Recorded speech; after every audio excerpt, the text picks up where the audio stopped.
Education, my good friend Dr. Fred Matiang'i, my other good friend, the regional commissioner by the name of Marwa, all other representatives of government, my colleagues in the teaching profession, ladies and gentlemen. God is good and all the time. Thank you very much. Now, let us talk business. I think I am going to pay homage, first of all, to our children.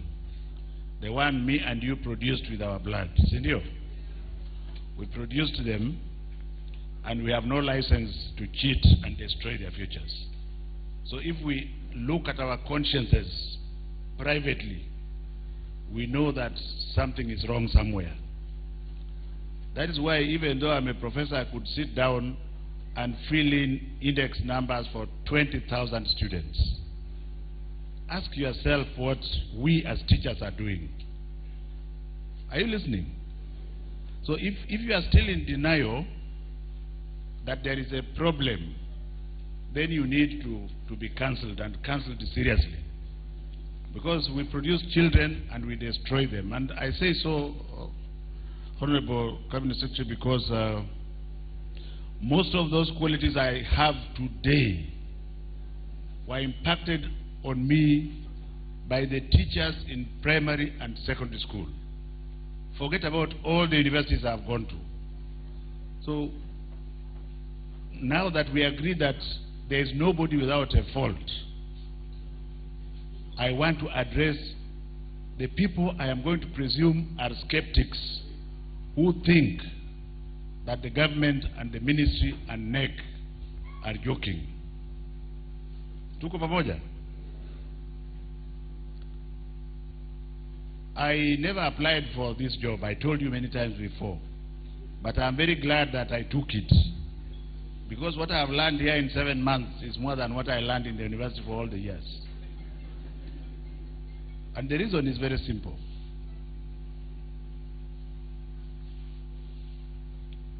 If you accept to be a cleaner of a toilet, I think you should clean that toilet so well that it looks cleaner than any other thing. So if you choose on your own volition to be a teacher, teaching profession, in my view, is the most important profession. Don't come to teach because it is a job, it's just another job. It can't be another job. You understand? And the reason why I said I'm addressing my skeptics is that they are going to say, oh, how come they set this exam? Who set it? How come they have marked it so quickly? Let me teach you. I've been a teacher also for about 38 years. Time is the only thing that you cannot save. And if you think you can save time, you must be stupid. You cannot save time. No, it is true. So if you can do a job in 1 month, tell me why it should take 3 months to do it. Because the extra time we have now, since we are releasing the exam today, the parents, me and you, we shall plan for our children. Is that good or bad? So why should we have more time so that the people in my organization who are used to something small corrupt you even when your child has done well? Can any of you tell me why a child who has gone to school for 12 years should score 2 or 3 or 4 in a subject, in several papers in a subject? If you are a principal and you have the answer, stand up and tell me.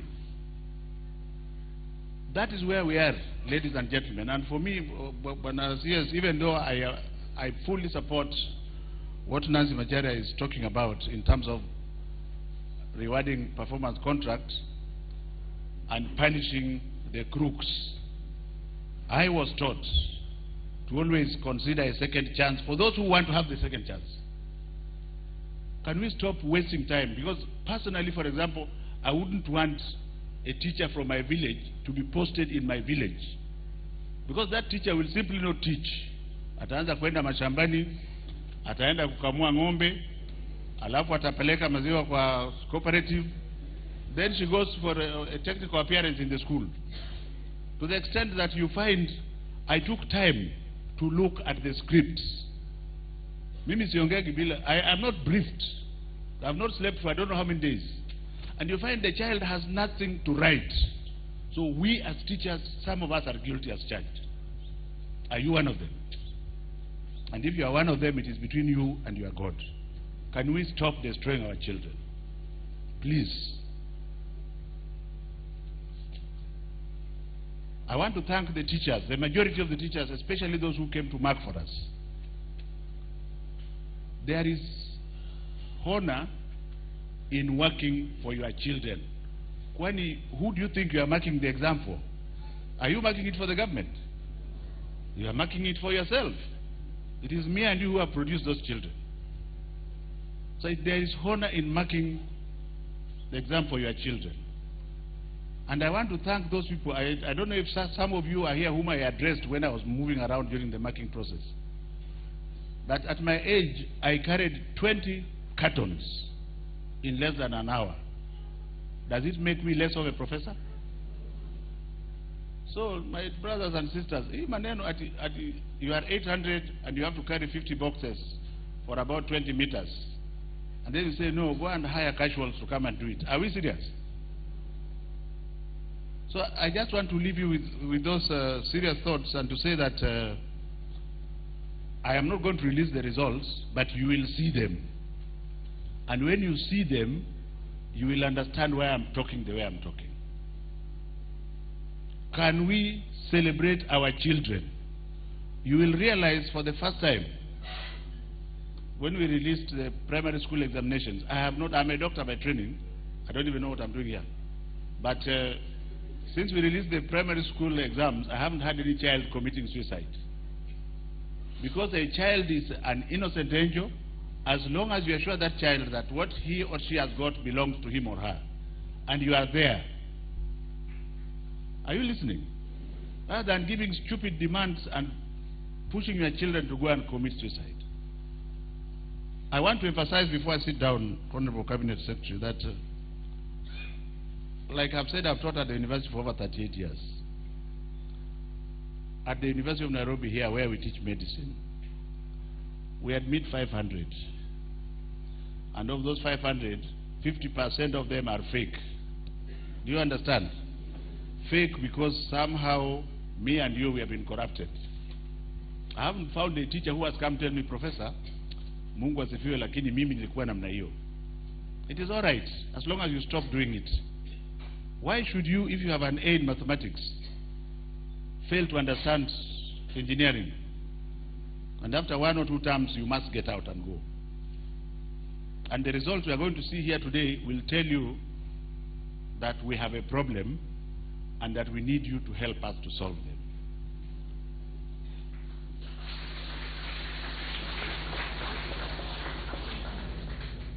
Finally, I want to say this, ladies and gentlemen.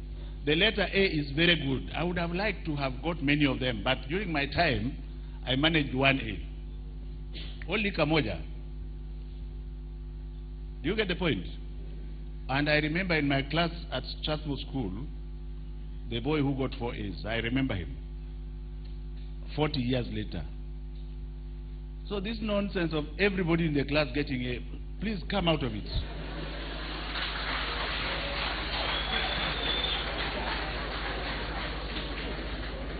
Any teacher worth his or her salt should be able to tell the children that are going to get A's, and they are usually not very many. Then there are others who are intelligent, but the point I'm trying to make here is that you do not need an A to do anything in your life. If you think so, that you need an A to do anything in your life, then that is the second stupidity you have, and get it out of your system. Once you get over 50% on your own volition without being helped by anything in the subjects that you require to do, you can do anything from engineering to medicine to architecture to law.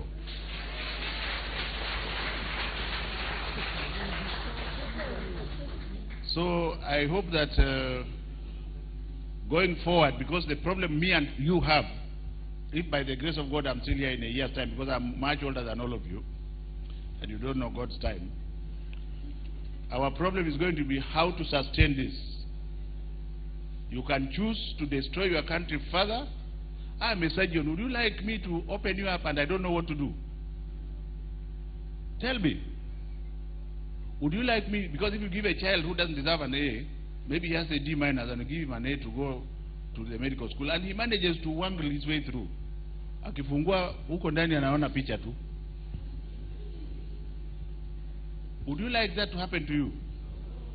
So let's agree that in order for us to move forward from here, we need your help just the way we got it during the process. Given that there are a few bad eggs, very bad eggs, some of them we know, but we have said since we are teachers, let us see whether they are going to reform. Ndio unaona tunaenda pole pole kidogo. If I can reform 10 head teachers, for example, that is more important for me as a manager than sacking all of them, if they are reformable. But Nancy Macharia, for those who are not reformable,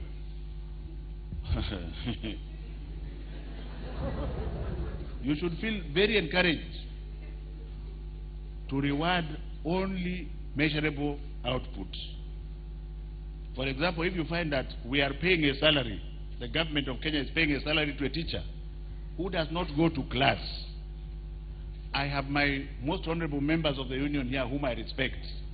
When I was at the University of Nairobi, I had unions and I told them on academic matters, that is the road, go on strike if you want.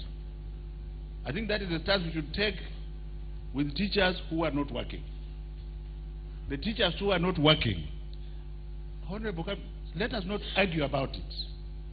The unions will support you unless there is one who will say he wants to support a teacher who is not coming to teach. Because unless we remove our clothes and remain naked and discuss this issue the way we are talking about it, then we are not going to move forward. I finally want to also thank other members of government, especially the provincial administration, without which we would not have achieved much, the Ministry of Interior, the Ministry of ICT, and end as I sit down by saying that there is honor in serving the children. And we have no right, we have absolutely no right to destroy the children of this country, because for us we are already gone. Why do you want to destroy a child by... You see, if my primary school teacher had given me answers over 50 years ago, how do you think I would be looking at him now? Yet I revere him. I revere Geoffrey Griffin because he gave me facts of life. Alikuwa ananichapa, and then we go and take tea with him and tells me I've caned you because of 1, 2, 3. That is what we must do to our children today. Bwana Cabinet Secretary, today is your day. I think they are waiting for the results. They are not very good results, but I'm not the one to release them. Thank you very much.